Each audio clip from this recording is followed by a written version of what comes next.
कुछ वाकयात, कुछ बातें इतनी हैरानकुन होती हैं कि उन पर यकीन करना मुश्किल होता है। लेकिन इंसानी तारीख ऐसे भयानक मगर सच्चे वाकयात से भरी पड़ी है जिनको सुनकर आदमी के रोंगटे खड़े हो जाएं। आज की वीडियो में हम आपको तारीख से ऐसी ही 5 सच्ची मगर चौंका देने वाली कहानियां सुनाने जा रहे हैं जो शायद इससे पहले आपने कभी नहीं सुनी होंगी।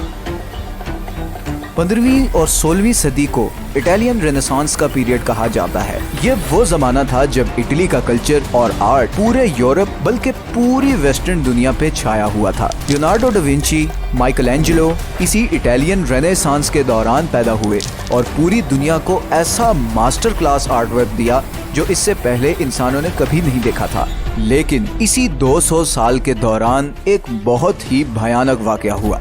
1494 में यूरोप में एक ऐसी बीमारी फैल गई जिसने लोगों को रियल लाइफ ज़ॉम्बीज बना दिया। ये ऐसी खतरनाक बीमारी थी जिसमें आदमी के सर और चेहरे से सारा गोश्त आहिस्ता आहिस्ता उतर जाता था। जरा सोचें कि हर तरफ आपको ऐसे लोग नजर आते थे जिनमें किसी का नाक नहीं था, किसी का कान नहीं था और किसी के तो पूरे चेहरे पे गोश्त ही नहीं होता था। उस जमाने में फ्रांस और इटली में ये नजारा बहुत आम था। अगर आप उस जमाने में यूरोप जाते तो ऐसा लगता जैसे हर तरफ हॉरर मूवीज वाले ज़ॉम्बीज फिर रहे हों। इस बीमारी का नाम है सिफिलिस और ये एक सेक्सुअली ट्रांसमिटेड डिजीज है। उस टाइम पर एंटीबायोटिक्स डिस्कवर नहीं हुए थे और इसीलिए सिफिलिस एक जानलेवा बीमारी थी। ये बीमारी सबसे ज्यादा प्रोस्टिट्यूट्स में पाई जाती थी और इसीलिए 16वीं सदी के बाद इंग्लैंड और यूरोप में प्रोस्टिट्यूशन को सख्ती से रेगुलराइज करना शुरू कर दिया गया। कुछ लोगों का ये भी ख्याल है कि ये एक डिवाइन पनिशमेंट थी उस बेहूदगी पर जो उस टाइम यूरोप में फैली हुई थी।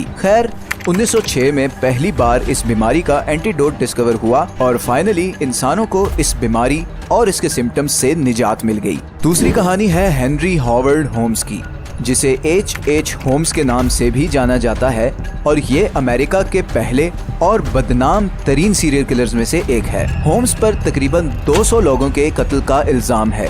होम्स 1861 में न्यू हैम्पशायर में पैदा हुआ। कहा जाता है कि उसे बचपन से ही स्केलेटन्स और मौत से एक अजीब सी ऑब्सेशन थी। स्टूडेंट लाइफ में होम्स काफी ब्राइट स्टूडेंट था और उसने यूनिवर्सिटी ऑफ मिशिगन से मेडिकल डिग्री में ग्रेजुएशन की और फिर 1886 में शिकागो में एज अ फार्मासिस्ट जॉब शुरू की। कुछ ही सालों में उसने उसी फार्मेसी को खरीद लिया और फिर उससे आने वाले पैसों से 1890 में शिकागो में एक होटल की कंस्ट्रक्शन शुरू की जहां पर वो एक घिनौना खेल खेलने जा रहा था। इस होटल को ऐसे डिजाइन किया गया था कि इसके सारे दरवाजे सिर्फ बाहर से ही खुल सकते थे और एक और अजीब बात ये थी कि इस होटल में कोई खिड़की भी नहीं थी, जिसकी वजह से यहाँ से फरार होना या भागना तकरीबन नामुमकिन था। सारे कमरे साउंड प्रूफ थे और हर कमरे के नीचे ऐसे बेसमेंट्स थे जहां पर मरने वालों की बॉडीज को डंप किया जाता था। इस होटल की कंस्ट्रक्शन के दरमियान होम्स ने बहुत से कंस्ट्रक्शन वर्कर्स को हायर किया और फिर उन्हें निकाल दिया और फिर नए वर्कर रखे ताकि किसी को क्लियर आइडिया ना हो कि वो क्या करने जा रहा है।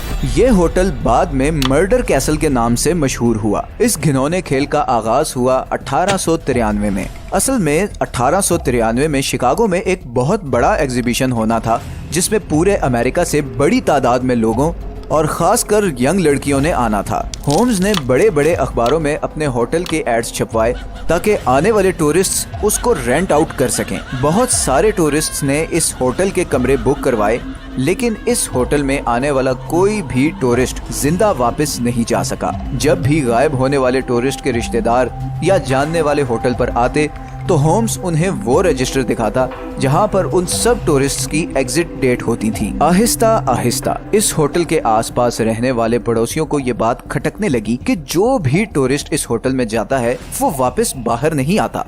तकरीबन 200 लोग इस तरह गायब हो गए। अब पुलिस को भी थोड़ा शक होना शुरू हो गया कि कोई तो मसला है। फिर 1894 में तकरीबन 1.5 साल होम्स का पीछा करने के बाद आखिरकार पुलिस ने होम्स को गिरफ्तार कर लिया और उसने अपने सारे गुनाहों को कबूल कर लिया।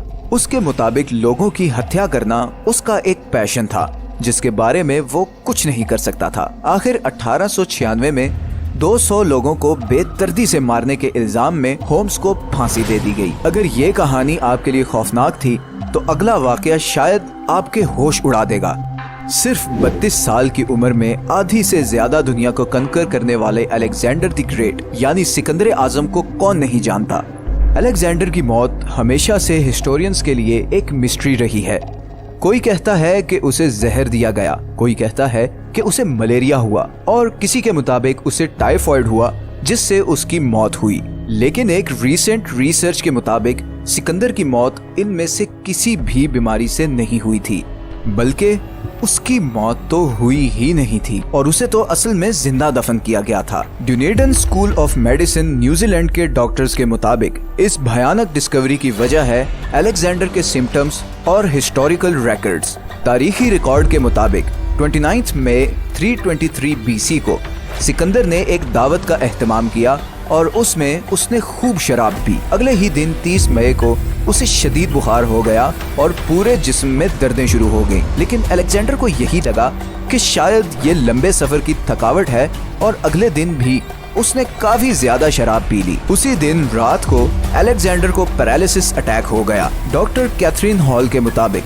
अलेक्जेंडर को असल में गिलेन बारे सिंड्रोम नामी ब्रेन डिसऑर्डर हुआ था, जिसमें आपके जिस्म का इम्यून सिस्टम अपने ही नर्वस सिस्टम पर अटैक करता है और उसके नतीजे में मरीज बिल्कुल पैरालाइज होकर रह जाता है। ये पैरालिसिस इतना सख्त होता है कि मरीज का सांस बहुत आहिस्ता हो जाता है और ये पता लगाना मुश्किल होता है कि आदमी जिंदा भी है कि नहीं, क्योंकि उस जमाने में डॉक्टर्स पल्स चेक नहीं करते थे बल्कि सांस के चलने या ना चलने से जिंदगी मौत का फैसला करते थे। ये बीमारी आज भी हर 1 लाख में से एक आदमी को होती है। तो डॉक्टर कैथरीन के मुताबिक अलेक्जेंडर की मौत की असल वजह थी सूडोथैनाटोस, जिसे फॉल्स डायग्नोसिस ऑफ डेथ भी कहा जाता है। अलेक्जेंडर को असल में पैरालिसिस हुआ था, मगर जब उसके साथियों ने देखा कि कई दिन गुजरने के बावजूद उसके जिस्म में कोई हरकत नहीं, तो उन्होंने उसे मुर्दा समझा और जिंदा ही दफना दिया। तो दुनिया के सबसे ताकतवर जनरल को जब दफनाया गया तो वो मरा नहीं था बल्कि शायद जिंदा था। चौथी कहानी है रोमन शहर पोम्पेई की, जो किसी जमाने में इस जमीन की अजीम तरीन सिविलाइजेशन में से एक था। लेकिन ये शहर मशहूर है उस हादसे की वजह से जो 79 AD में हुआ था, जब अगस्त की एक दोपहर को ये पूरा शहर माउंट वेसुवियस से आने वाले लावे और राख में दबकर तारीख में गुम हो गया। सिर्फ 12 घंटों में 16,000 के करीब लोग दम घुटने की वजह से मारे गए। पोम्पेई के हादसे के बारे में तो बहुत से लोग जानते हैं, मगर पोम्पेई से भी बुरा अंजाम हुआ था उसके पड़ोसी शहर हरक्यूलेनियम का।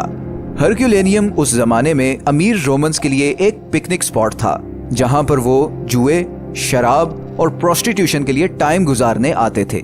पोम्पेई से सिर्फ 11 मील दूर हरक्यूलेनियम भी माउंट वेसुवियस से आने वाली वोल्केनिक ऐश के नीचे दब गया। मगर इससे भी ज्यादा भयानक चीज ये हुई कि हरक्यूलेनियम एक सुपर हीटेड पायरोक्लास्टिक फ्लो का भी निशाना बन गया। पायरोक्लास्टिक फ्लो असल में उस गैस को कहते हैं जो वोल्केनो के फटने से निकलती है। इसकी रफ्तार 450 मील तक होती है और इसका टेम्परेचर तकरीबन 1000 डिग्री तक होता है। ये गैस इतनी गर्म होती है कि इसकी जद में आने वाली हर चीज चंद सेकंड्स में ही पिघल जाती है। ऐसे ही कुछ हुआ हरक्यूलेनियम में रहने वालों के साथ। इस गैस की वजह से सिर्फ चंद सेकंड्स में लोगों की स्किन लिटरली बॉयल हो गई और उनके दिमाग और खोपड़ियां फट गईं। इतना खौफनाक मंजर शायद ही तारीख में कभी देखा गया होगा। पोम्पेई और हरक्यूलेनियम में मरने वाले कई लोगों की बॉडीज 18वीं सदी में डिस्कवर हुई। आज भी इन बॉडीज को देखकर ऐसा लगता है कि ये डिजास्टर इतना अचानक था कि शायद लोगों को भागने के लिए चंद सेकंड्स भी नहीं मिले। आज की वीडियो की आखिरी कहानी है नैनकिंग मैसेकर की। ये बात है 13 दिसंबर 1937 की, जब जापानीज आर्मी ने चाइना के उस वक्त के कैपिटल नैनकिंग पर कब्जा कर लिया। अगले 6 हफ्तों में लगभग 3 लाख चाइनीज को बुरी तरह कत्ल किया गया। मरने वालों में बूढ़े, बच्चे और औरतें भी शामिल थे। इस वाकये को रेप ऑफ नैनजिंग्स भी कहा जाता है, क्योंकि मशहूर ये है कि जापानीज फौजियों ने मारने से पहले औरतों और इवन बच्चों का भी रेप किया। ये इस कदर डिस्टर्बिंग और भयानक घटना है कि तारीख में इसकी मिसाल नहीं मिलती। कभी कभी यकीन नहीं आता कि ताकत और इंतकाम के नशे में इंसान किस हद तक गिर जाते हैं। ये तो सिर्फ चंद किस्से हैं जिन्हें हमने तारीख में से चुना है। अभी तो ऐसी बहुत सी घटनाएं और राज हैं जिन पर से हमने पर्दा उठाना है। अगर आपको ये वीडियो अच्छी लगी और चैनल को सब्सक्राइब जरूर कर दें। अगर आपके पास कोई सजेशन है तो नीचे कमेंट्स में जरूर बताएं।